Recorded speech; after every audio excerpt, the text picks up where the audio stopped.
Welcome to Fire Breathing Kittens, an actual play podcast. Today we're joining our new member, Ignatious Cogbright. What do you look like, Ignatious, for our listeners? Well, I am about 2'6" tall. I am, of course, a gnome. I'm rather on the slender side. I have dark black hair, curly a little bit around the ears, a thick, beautiful mustache, and sideburns. I'm wearing a crisp black suit with a green brocade vest, emerald green, of course, and a matching cravat. A gentleman always has to be dressed his best, of course. You look ready to go to a ball.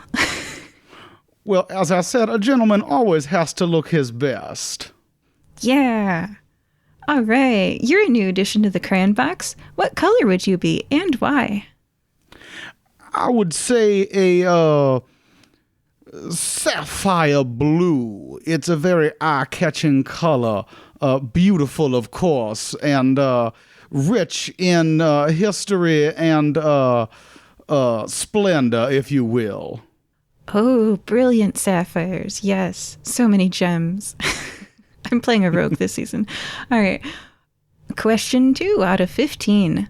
What are your strengths, Ignatious? Well, I, of course, have the gift of gab. I can talk my way out of many a tight situation. And I have a quick mind. I am an inventor extraordinaire.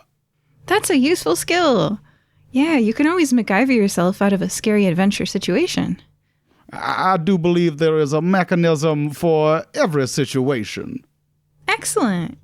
Question 3. Well, on the flip side of that, what are your weaknesses? Well, being small and slender, of course, I do not possess much in the way of physical strength. I could barely lift myself out of bed some mornings, my father would tell me. And also, I don't have the greatest of constitutions. A strong wind might blow me over sometimes. Oh. But you can fit in narrow places, says the rogue. So, question 4. You mentioned your father. Where did you grow up, Ignatious? I grew up in Cogsburg. It's a small city underground near the Underdark. A place of great innovation and industry. Friendly relations with the dwarves, of course, are enjoyed by our city. It was a great place to grow up. Oh, wow, that's exciting. Lots of trade, lots of underground things to explore. Well, that sounds like a really cool place. Why did you come to Nicomoy and want to join the Fire-Breathing Kittens Guild? Well, I had a very narrow view of the world, and one must go out into the world if one is going to discover the greatest inventions. You need to go out into the world, and the world needs to tell you its problems before you can solve them. Yes. So I do believe with your guild, I have the opportunity to explore the wider world and apply my trade, as it were. Yes. How will you know what to sell them unless you ask them yourself? Yeah. Exactly. Well, I've got to ask question 6. I mean, if you were able to connect with your fans, if you had a 1-minute advertisement time spot during sort of the Super Bowl, if you will, this annual Nicomoy fighting tournament seen by every consumer in Nicomoy, what would you fill that minute with? Well, currently I am working on a pop-up tent of sorts. I am testing it on myself. I believe if the pressure of an upcoming event to showcase my invention were at hand, I could solve the problems with it, such as collapsing on me as I sleep. Oh, no. Yes, it is quite unfortunate some mornings to wake up and you are no longer in a popped-up tent. Oh, no. You kind of have like an extra blanket. I suppose that is putting a silver lining on that cloud, yes. Yeah. So, Tell me more about what you like doing in your spare time. This is question 7. So you mentioned that you like inventing things? Yes, I'm a bit of a tinkerer around the house when time allows. Like I said, I do believe that every situation can be solved with the a proper application of a certain mechanism that has yet to be invented in many cases, which is, of course, my reason for being is to solve that problem. And beyond that, I'm a bit of a gambler myself.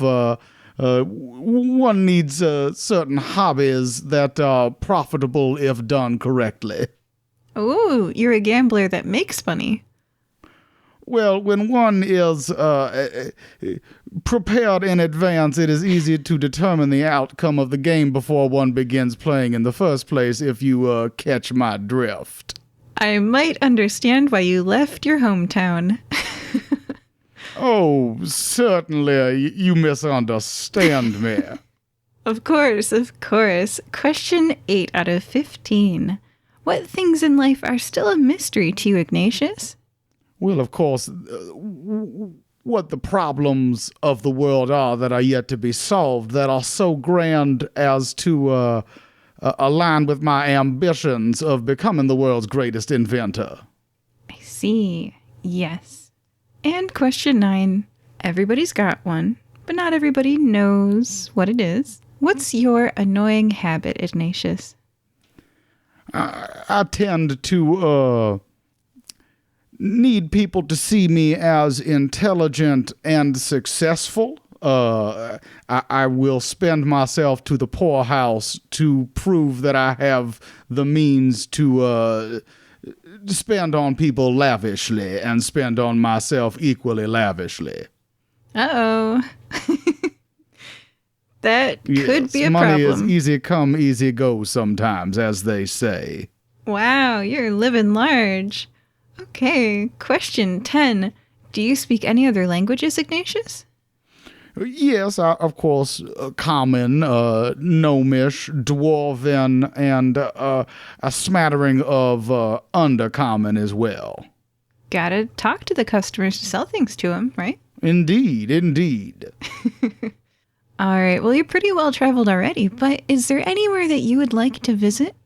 I have always desired to see the great jungles of the world. Living underground, I have seen, great mushroom forests, but since coming above ground, I've seen many a conifer, but I have yet to see the wider foliage of the jungle, and I have heard it is quite stirring. Yes, that just might be arranged in an upcoming adventure. Noted. Well, heading into silly question territory. Question 12 out of 15. Ignatius, do you like pickles? Well, of course, a dill pickle is quite refreshing on a hot day. A sweet pickle, I could take it or leave it, but a bread and butter pickle, that is just a waste of a good cucumber. You heard it here. Don't you dare turn that cucumber into a bread and butter. Well, of course, my opinion is just that. It is mine. Because Ignatius won't eat it. No, that means more for you if you enjoy them, of course. Ah, all right. Well, at least you'll share. Second silly question. A penguin walks through that door right now, wearing a sombrero. What does it say and why is it here? I would assume it would say something along the lines of, pour the libations, for it is here to party. Why else would one be wearing a sombrero in an establishment that serves alcohol? Fiesta! Tequila for everybody. Precisely. Even if buying tequilas for everybody puts you in the poorhouse. Exactly. The more the merrier, and there's always more money to be won.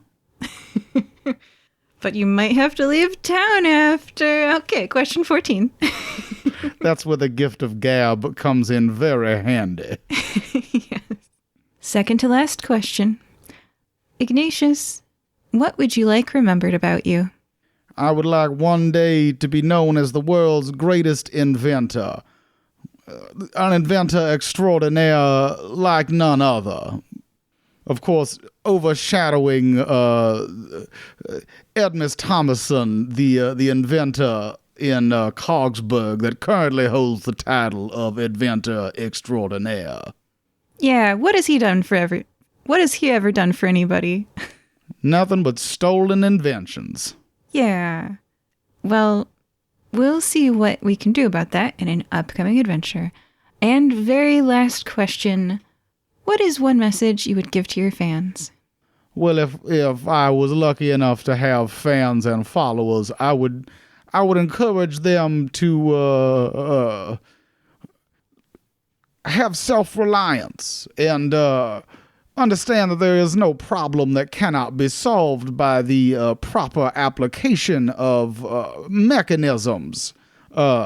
In today's day and age, there is an invention for every problem, and there is no problem that is unsolvable. That's super hopeful. That's so nice. Yeah. I do believe it is a good mantra to live by. Well, I like it. Well, you heard it here, folks. Thank you, Ignatius, for joining us today. My pleasure. Thank you for taking the time to chat with me. Of course. And we'll see you in an upcoming adventure. Goodbye. Goodbye.